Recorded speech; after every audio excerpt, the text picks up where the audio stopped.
अस्सलाम वालेकुम नाज़रीन। आज की इस वीडियो में हम क्लास 1 की किताब मैथ का चैप्टर मेजरमेंट देखेंगे।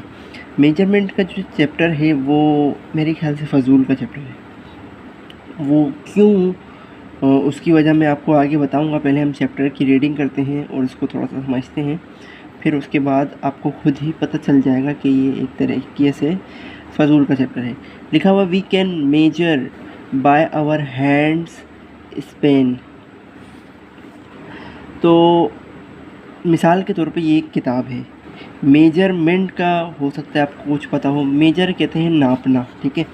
मिसाल के तौर पे इस किताब की अगर मैं हाइट नापूं, कैसे नापूंगा? अगर मैं अपने हाथ के ज़रिए नापूं, जैसे कि एक हाथ और फिर ये आधा हाथ, तो 1.5 हाथ इसकी लंबाई है। यानी कि जो किताब की हाइट है वो है 1.5 हाथ, एक हाथ और आधा हाथ, ठीक है। आगे देखें, लिखा हुआ we can measure by our pace feet. यानी कि हम चीज़ों को मेजर कर सकते हैं अपने पाँव से। यानी कि जो पैर है हमारा, उसके ज़रिए भी हम चीज़ों को नाप सकते हैं, ठीक है। जैसे कि हम कहते हैं ना कि 40 कदम, 20 कदम, 10 कदम दूर, सही है। तो इस तरीके से भी हम नाप सकते हैं। आगे लिखा हुआ we can measure by paper clip. Paper clip के ज़रिए मेजर कर सकते हैं। मिसाल के तौर पे आपके पास कोई टेबल है, टेबल को आपको मेजर करना है, तो आपके पास एक पेपर क्लिप है, आप उस पेपर क्लिप के ज़रिए उसको मेजर करेंगे। तो ये भी एक मेजर का तरीका है, नापने का तरीका है। आगे लिखा हुआ we can measure by safety pin. यानी कि सेफ्टी पिन के ज़रिए भी हम मेजर कर सकते हैं। आगे लिखा है we can measure by ruler. यानी कि रूलर के ज़रिए, स्केल के ज़रिए हम मेजर कर सकते हैं। और ये सबसे ज़्यादा अच्छा तरीका है, आसान तरीका है, जैसे कि इंची टेप वगैरह के ज़रिए हम मेजर कर रहे होते हैं, ठीक है। मेजर का मतलब होता है नापना, ठीक है। आगे देखिए, लिखा हुआ we can measure by pencil. यानी कि हम पेंसिल के ज़रिए भी मेजरमेंट कर सकते हैं, ठीक है। आगे लिखा हुआ we can measure by spoon. जैसे कि हम कहते हैं ना कि 2 चम्मच दवा पीनी है आपको, तो 2 चम्मच ये एक मेजरमेंट है, ठीक है। वी कैन मेजर बाय माचिस स्टिक्स। यानी कि हम माचिस की जो तीलियाँ हैं उसके ज़रिए भी मेजरमेंट कर सकते हैं, ठीक है।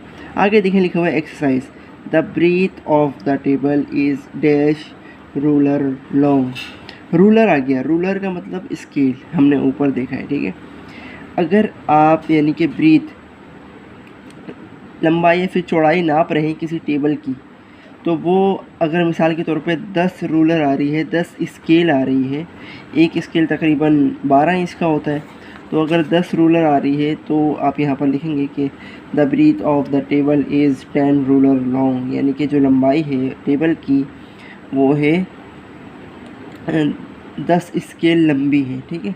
आगे लिखा हुआ है the height of the desk is dash hand Spain. यानी कि अगर आप हाथ के ज़रिए डेस्क की हाइट नापें, तो मिसाल के तौर पे 4 हाथ हाइट आ रही है डेस्क की, तो आप लिखेंगे 4 हैंड्स स्पेन, ठीक है।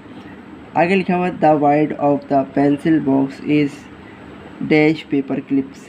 पेंसिल बॉक्स की जो विड्थ है, विड्थ यानी कि चौड़ाई जो है, वो अगर आप नापें पेपर क्लिप के ज़रिए, मिसाल के तौर पे 2 पेपर क्लिप आ रही है, यानी कि उसकी चौड़ाई आ रही है 2 दफ़ा अगर आप पेपर क्लिप रखें तो इसकी चौड़ाई कंप्लीट हो जाएगी, तो आप यहाँ पर 2 लिख दें। Width of the classroom is dash pace feet. यानी कि आपने जो क्लासरूम की चौड़ाई है उसको आपने नापा, तो 10 कदम आ रही है उसकी चौड़ाई, तो आप यहाँ पर लिख दें 10 पेस फीट, ठीक है। आगे चलते हैं। आगे जो चैप्टर है उसका नाम है वॉल्यूम। अच्छा, वॉल्यूम की डेफिनेशन कुछ यूँ है कि वो चीज़ जो कि लंबाई, चौड़ाई और गहराई रखे उसको वॉल्यूम कहते हैं। मिसाल के तौर पे ये समझ लें, ठीक है। अब यहाँ पर देखें, ये जो तस्वीर हमें दी गई है, तो ये तस्वीर, इसको समझ लें पहले कि सबसे बड़ा हमारे पास है वाटर टैंक, उससे छोटा है हमारे पास ये बकेट यानी कि बाल्टी पानी की, फिर उससे छोटा है हमारे पास ये पानी का जग, जग से छोटा है बोतल, और बोतल से छोटा है हमारे पास ये पानी का गिलास, ठीक है। अब देखें, इस बकेट को भरने के लिए सिर्फ एक बाल्टी काफ़ी नहीं होगी, एक से ज़्यादा बाल्टी भी लग सकती है। बकेट नहीं है, ये वाटर टैंक है। इस वाटर टैंक को भरने के लिए हमें एक से ज़्यादा बाल्टी की भी ज़रूरत हो सकती है, ठीक है। अब अगर नीचे आ जाएँ तो ये जो बाल्टी है इसको भरने के लिए हमें एक से ज़्यादा जग पानी की ज़रूरत हो सकती है, ठीक है। अब नीचे आ जाए, ये जो जग है ये सिर्फ एक बोतल में नहीं फिल हो जाएगा, एक से ज़्यादा बोतल भी चाहिए होगी पानी की जब ये जग भरेगा। अब इसको छोड़ें, नीचे आ जाएं, ये जो पानी की बोतल है ये सिर्फ एक गिलास पानी से नहीं फिल होगी, एक से ज़्यादा गिलास पानी हमें चाहिए होगा इसको भरने के लिए, ठीक है, क्योंकि बोतल बड़ी है और गिलास छोटा है, ठीक है। यही लिखा हुआ है more glasses are needed to fill a bottle, यानी कि एक गिलास नहीं, एक से ज़्यादा गिलास चाहिए होगा बोतल को फिल करने के लिए, ठीक है। आगे लिखा हुआ है more bottles are needed to fill a jug, यानी कि इस जग को भरने के लिए एक से ज़्यादा बोतल चाहिए होंगी। आगे लिखा हुआ more jugs are needed to fill a bucket, यानी कि इस बाल्टी को भरने के लिए एक से ज़्यादा जग चाहिए होंगे और जग पानी चाहिए होगा, ठीक है। More buckets are needed to fill a water tank, इस वाटर टैंक को भरने के लिए और ज़्यादा बाल्टी में पानी चाहिए होगा, ठीक है। आगे लिखा हुआ है compare the following which holds more water, tick right against the correct answer. इसका मतलब ये हुआ कि आप यहाँ पर ये जो तस्वीरें देख रहे हैं इसमें से आपको बताना है कि कौन सी चीज़ ज़्यादा पानी रखती है, ठीक है, और जो चीज़ आप बताएं उस पर आप टिक का एक साइन लगा दें, ठीक है। अब यहाँ पर देखें एक गिलास है और एक बोतल है, तो आप यानी कि अंदाज़ा लगा सकते हैं कि आपको मालूम ही है कि बोतल में ज़्यादा पानी आएगा, गिलास में कम आएगा, तो ज़्यादा पानी जिसमें आएगा उसमें आपको टिक का साइन लगाना है। यहाँ पर देखें एक बोतल रखी गई है और एक जग रखा गया है, तो लाजमी सी बात है जग बड़ी है बोतल से तो जग में ज़्यादा पानी आएगा। अब नीचे अगर आप देखें तो एक चाय का कप है और यहाँ पर एक केटल रखी हुई है, तो चाय के कप में ज़्यादा चाय आएगी या फिर केटल में ज़्यादा चाय आएगी? लाजिम सी बात है केटल में चाय आएगी ज़्यादा, ठीक है। आगे देखें एक बकेट रखी हुई है, यानी कि पानी की बाल्टी है और एक जग है, तो पानी किस में ज़्यादा आएगा? बकेट में पानी ज़्यादा आएगा, ठीक है। आगे देखें लिखा हुआ है वॉल्यूम और look and study the following.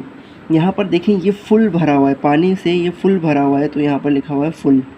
ये हाफ़ यानी कि आधा भरा हुआ है पानी से, तो यहाँ पर लिखा हुआ है हाफ़। यहाँ पर देखें ये एम्प्टी यानी कि बिल्कुल खाली है, ये एम्प्टी का मतलब होता है खाली। अब नीचे आ जाएं, नीचे यहाँ पर आपको एक एग्जाम्पल करके दिखाई गई है, जैसे कि मैच द फॉलोइंग। अब यहाँ पर देखें गिलास नंबर 1, गिलास नंबर 2, गिलास नंबर 3। अब यहाँ पर देखें फुल और उसके आगे जो बॉक्स दिया गया है वो है 2, ठीक है, यानी कि गिलास नंबर 1 ये इसमें हाफ़ पानी मौजूद है, यानी कि आधा भरा हुआ है, और ये जो है ये फुल भरा हुआ है, तो हमने लिखा फुल के आगे 2, यानी कि गिलास नंबर 2 जो है वो फुल है और हाफ़ जो है वो 1 है गिलास नंबर 1, और एम्प्टी यानी कि खाली जो है वो गिलास नंबर 3 है। इसी तरीके से नीचे आपको यहाँ पर सॉल्व करना है, जैसे कि फुल बॉटल नंबर 1 जो है वो हमारे पास फुल है, तो यहाँ पर हम 1 लिखेंगे, और हाफ़ जो है वो बॉटल नंबर 2 है, तो यहाँ पर हम 2 लिखेंगे। एम्प्टी यानी कि खाली जो बोतल है वो हमारे पास 3 नंबर की बोतल है।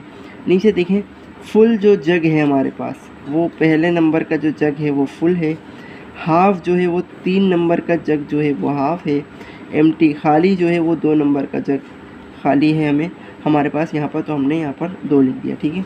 नाजरीन यहाँ पर हमारी ये वीडियो कंप्लीट होती है। वॉल्यूम का चैप्टर हमने देख लिया, मेजरमेंट का चैप्टर देख लिया हमने, तो फ़िलहाल इस वीडियो में इतना ही। मिलते हैं नेक्स्ट वीडियो में। जाने से पहले एक रिक्वेस्ट है, और रिक्वेस्ट वही पुरानी है कि अगर आपने मेरे चैनल को सब्सक्राइब नहीं करा है तो सब्सक्राइब करें, और अगर वीडियोस पसंद आए तो इसको लाइक ज़रूर करें। मिलते हैं नेक्स्ट वीडियो में, अपना बहुत सारा ख्याल रखें। अल्लाह हाफ़िज़।